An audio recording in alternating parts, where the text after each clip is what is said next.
let me go back to that official press release by Congress and reread this section. It will explore, meaning the hearing, will explore continued concerns about disclosure of UAP related programs and information held by federal agencies. It will explore transparency issues surrounding the DoD and the intelligence community, including its disclosure of spending information and its policies and procedures regarding classification and declassification. The hearing will also examine the work of DoD's congressionally mandated All Domain Anomaly Resolution Office, or ARROW. The hearing This hearing will broadly examine issues related to overclassification of information, along with a reluctance to declassify information where appropriate. That sounds great, okay? Now that we know the witness list, and this is not a jab against them, who can speak to the current classification and or declassification process of today? Those guys are in the private sector now, and they're not the reviewers. Even when they were in, they weren't responsible for the declassification process, as far as I know.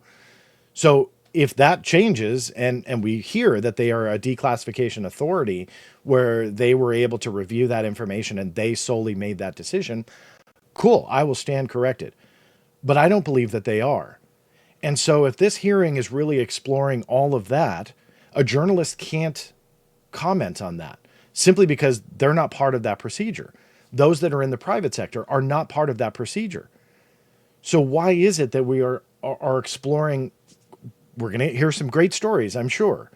And I'm excited to hear it. There's no reason for me to say, oh, they shouldn't be there. But where I'm going with this is the description of the hearing itself will not be achieved by those sitting in the witness chairs.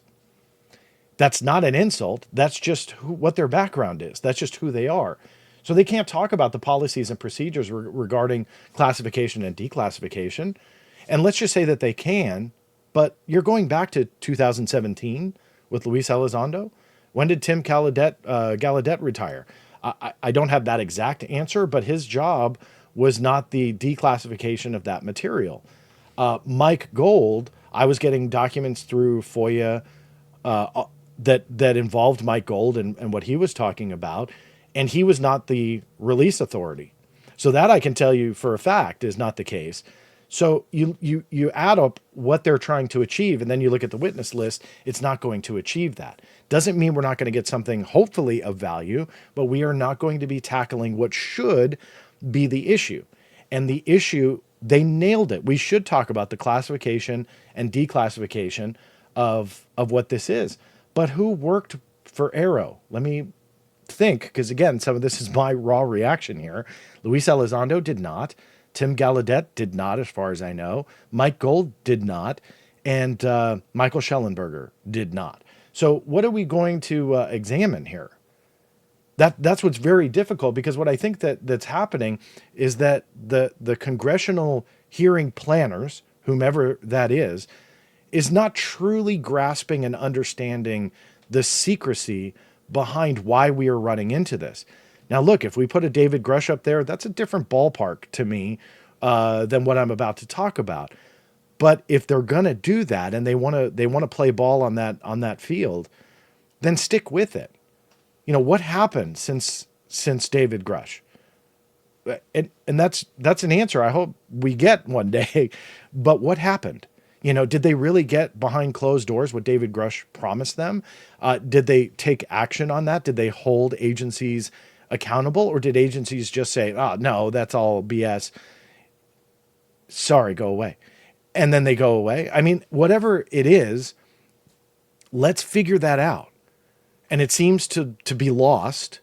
And then you fast forward to another hearing that they're tackling issues that should be tackled by witnesses that can't address those specific issues. Now, you don't need to take my word for it. I'm not the only one that can speak to this. But for years, I have dove into it head on and have dealt with the secrecy through the Freedom of Information Act and the national security walls that have been put in place when it comes to national security information. And you couple that with this UAP security classification guide. Now, this had never been released before when I first got it through FOIA. It was incredibly telling on how much secrecy there was behind UAP, and it only got worse. It only got worse. It didn't get better. And the congressional legislation that they tried to pass with the UAP Disclosure Act or whatever, all of that is great. But where I got a lot of heat, and I think it was 100% unfounded, was that it won't tackle what is in these two things that I just brought up. FOIA national security reasons, which stems from an executive order, and the UAP security classification guide, which nobody has been able to show is not still on the books. As far as I'm concerned, it still is. And it locks down this secrecy. To throw a third one in at you, the Pentagon and the DoD utilize a law enforcement exemption that pretty much takes care of everything that the FOIA and the UAP SCG does not. So they have essentially the full ability to black out, redact, or deny 100% of nearly all UAP information, especially when it comes to Arrow. Now, if that is provable, which it is, and I promise you it is, but I please beg you, fact check me across the board. The question mark then is, why are we dealing with that issue in a congressional hearing with the witnesses that they're bringing forward? That's not to be insulting. That means they're putting the wrong people in the seats.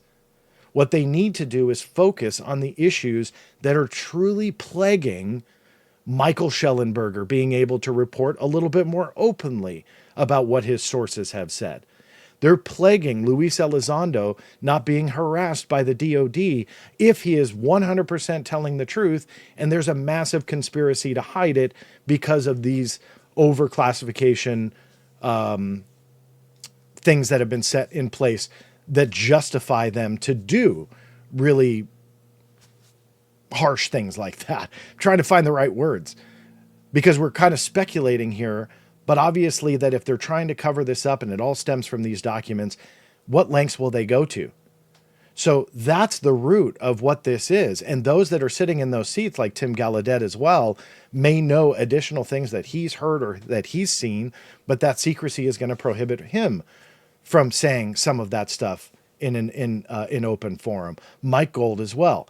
So what I'm saying is you need to go to the root of what's going to stop those four gentlemen next week from actually saying 100% of what they know. Instead, we're bypassing the whole objective of the hearing, putting them in the seat and not dealing with the root cause. And that's truly unfortunate. Now, a couple years ago, I had posted we'll call it a dream team of witnesses that I think a UAP hearing would have. And I'll end it with just kind of going through that thread that I posted because I think that it's important. I think it's important to deal with some of these names and put them in the hot seat because I think that they would have a lot to offer in different ways. I don't think a UAP hearing should be an hour. I think that the UAP hearing should be days. And I think that you should bring all of these people in to testify. That's not a waste. You would absolutely be able to cover the gamut on all sorts of things, not just the secrecy, but talking about the root of whatever this is. Start to bring out, what do you really not know? What's a facade? What are you lying about? Why are you, in the name of national security, denying all this? So many things can be tackled with these types of witnesses. And when I originally posted this in July of 2023, I went through it before this presentation and I thought, hey, this would actually still work today. This would all still work today, like the DoD Inspector General Robert Storch. Now, obviously, we know that the DoD IG dealt with complaints from Luis Elizondo and David Grush, two different complaints for different reasons, but obviously something that he could absolutely speak to. And we could finally get some answers on what happened between those two gentlemen, their complaints, and what else have they found during their UAP evaluation. The Inspector General of the Intelligence Community, Thomas Monham, that's another one that I think can speak to what happened after David Grush brought his material to the ICIG. What kind of stuff did they pursue? What didn't they pursue? And if not, why not? If they did, what did they find out? So there's a lot there that can be handled just by those two inspector generals that they could really bring to the table. But you add in the Secretary of the Air Force, Frank Kendall, then you've got a whole other military branch that's been mysteriously mum about this entire topic and has been for years. Yet they were the one in charge of the UAP investigations decades and decades ago. All of a sudden, now the DoD's pursuing this phenomenon again, and the Air Force is seemingly nowhere to be found in a lot of arenas. And yet, UAP report gets published, the very first one, and we see one of the contributors was the Air Force. So they too have a big involvement today, but I want to know why they're so quiet. We hear from the Navy, we hear from the DoD and the Pentagon, but we don't really hear from the Air Force at all. Secretary of Defense Lloyd Austin should also be held account, being the Secretary of Defense, on what his military branches are doing. And I think that there should be questions posed that if he fully supports and endorses that level of secrecy, then he should explain why. Director of National Intelligence Avril Haines, she's one that I think would be great up there. She's spoken openly about the overclassification, not just in relation to UAPs, I'm speaking broadly, that overclassification is absolutely a problem, and that is something that needs to be dealt with. I think she would be great to have up there.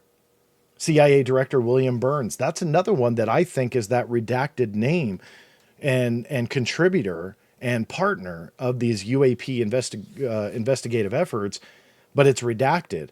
I can't think of many agencies that would fill that blank, but the CIA.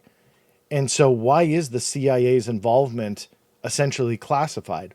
Why have they as well been incredibly quiet about UAP? You would think if it truly is this worldwide phenomenon that's plaguing our military and overseas assets and so on and so forth, that they would at least have 2 cents to offer, and I would love to hear it. Obviously, we are going to hear from former DoD intelligence, former DoD counterintelligence agent Luis Elizondo. That's great. I think he should be up there. I have said for a long time he should testify, so I'm eager to see what he has to say. But I also think you should have the former Director of Defense Intelligence for Counterintelligence, Law Enforcement, and Security, Gary Reed. If you followed the Luis Elizondo saga, you'll know that Gary Reed became the villain of that story. Now, whether it's rightfully so or not, I'm not gonna say, because I don't know for sure. What I can say for sure is he became the villain. Luis Elizondo believes that this vendetta was launched by Gary Reed. And yet Gary Reed wrote the internal documents that I got through FOIA through the December 2017 timeframe that I believe went all the way to Secretary of Defense at the time, James Mattis. And that Mattis himself hand wrote on this memo to Reed and asked numerous questions, essentially showing concern over Luis Elizondo's exit from the DoD. Now, the Pentagon sadly would never confirm that was Mattis's writing, but I analyzed his writing and I showed on screen, I did a presentation on this, and it's pretty much a match. I mean, they wrote incredibly similar. So I took his actual handwriting analysis, actual handwriting, and coupled that with what was on this memo, and it was pretty much a match. I love handwriting analysis. I studied it many years ago. My mother actually was the one that got me into it years and years ago. She was certified in handwriting analysis, and you can tell a lot on handwriting and emotions and character traits and so on. Sounds crazy, but man, it is really a fascinating topic. So that was another thing that I think that had come out of that I think Gary Reed should be up there too. And again, despite whether that hatred and him being a villain was justified or not, I think that we should put him in that hot seat to figure it out. We've already heard from David Grush, but I think we should hear from him again. I think that another hearing again I wouldn't be top of the list because we have already heard from him, but he would be someone that I feel is absolutely important and crucial because I want to know what the follow-up was. If he was harassed after and these rumors of death threats and so on, bring all that stuff out. So I would love to hear from him again. These two should be a long time coming. adjunct professor from Baylor University, astrophysicist Dr. Eric Davis, and the former director of the DIA, Vice Admiral Thomas Wilson. Why? Well, look up the Thomas Wilson notes if you have, or the Eric Davis Thomas Wilson notes. They go by quite a few different names. The Wilson Davis memo. Look up that, read through it, and that would be incredibly interesting to see. And to really put Eric Davis, who all but essentially said that he wrote those notes on Facebook, so now he's at least admitted that much. I personally, I said in the first video I did on those years ago, it's not whether or not he wrote the notes. Maybe he did, maybe he didn't. It's irrelevant. For me, it's do they depict actual events? And did a meeting really take place between him and Admiral Wilson? And that's what I have always questioned. And I think when you put both of them in the seat with Eric Davis's background through OSAP and what his research endeavors were through that, they could add a heck of a lot. Investigative journalist Ross Coulthart, that's a given. Ross has said he's got witnesses that told him the exact location of a giant UFO that is too big to move. So they built a building around it. And he knows where it is, but he won't tell you. I think he should be put in that hearing seat. I think that he should be questioned about that. Again, not an attack whatsoever, but it's kind of a letdown to hear that if humanity can change by the information that he has as a journalist, I think that he should bring it out. That doesn't mean burn his source. I believe bring it out and blow this whole thing wide open. And that comment is not just towards Ross and the knowledge that he has, but to every one of these people that I bring up. And the knowledge that they have, if it could really change humanity, then do it already. That doesn't mean you burn your source or put somebody in danger. That means you change humanity with the knowledge that you claim you have. And if you know of an alien craft so big that they couldn't move it, and you know the exact location where they built a building around it, then bring it out. I think that that's a reasonable ask. Former Director of National Intelligence John Ratcliffe, I think he would be great. He's a name you don't really hear much anymore because he's not in government. But I think he would have a lot to say. Frankly, there are a lot more sightings than have been made public. Some of those have been declassified. When we talk about sightings, we're talking about objects that have been seen by Navy or Air Force pilots or have been picked up by satellite imagery that, frankly, engage in actions that are difficult to explain, that movements that are hard to replicate, that we don't have the technology for, or traveling at speeds that exceed the sound barrier without a sonic boom. So, in short, things that we are observing that are difficult to explain. And so, there's actually quite a few of those, and I think that information is being gathered and will be put out in a way that the American people can see. We always, when we see these things, Maria, we always look for a plausible explanation. Weather can cause disturbances, visual disturbances. Sometimes we wonder whether or not our adversaries have technologies that are a little bit further down the road than we thought or that we realized. But there are instances where we don't have good explanations for some of the things that we've seen. And, when that information becomes declassified, I'll be able to talk a little bit more about that. Can you tell us where it was seen? Actually, all over the world. There have been sightings all over the world. And when we talk about sightings, the other thing I will tell you is it's not just a pilot or just a satellite or some intelligence collection. Usually we have multiple sensors that are picking up these things. And so, again, some of this are just they're unexplained phenomenon. And there's actually quite a few more than have been made public. So I think it'll be healthy for as much of this information to get out there as possible. I agree. And I think that we should have him in that mix because although he's not the DNI anymore, I think the knowledge that he has gained from that can really give some interesting insight because that was only a couple years ago. One of my favorite things is the reaction of the news reporter because I don't think was expecting that. And he was very matter of fact about it, that there's certain things that he wants to talk a little bit more about and can't until they're declassified. That's again proof that the root of all of this is that secrecy, that these people do have more knowledge than they can give you right now. So attack the root of all that secrecy. I'd love to see Jay Stratton in the seat. I'd love to hear more about his UAP task force.